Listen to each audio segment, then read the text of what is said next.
You ask Tiger to calculate. This deals with linear inequalities with one unknown. The final result is k equal or greater than 2. Let's solve it step by step.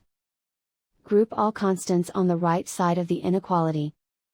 Subtract 1 from both sides.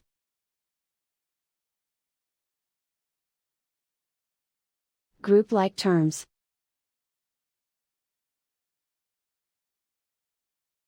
Simplify the arithmetic.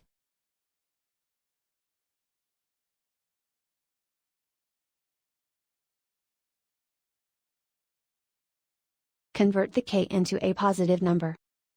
Multiply both sides by -1. Whenever you multiply or divide by a negative, reverse the inequality sign.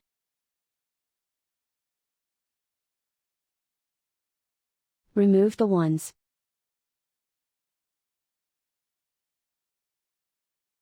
Simplify the arithmetic.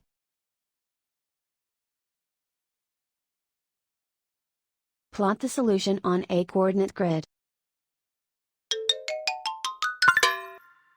And so the final result is k equal or greater than 2.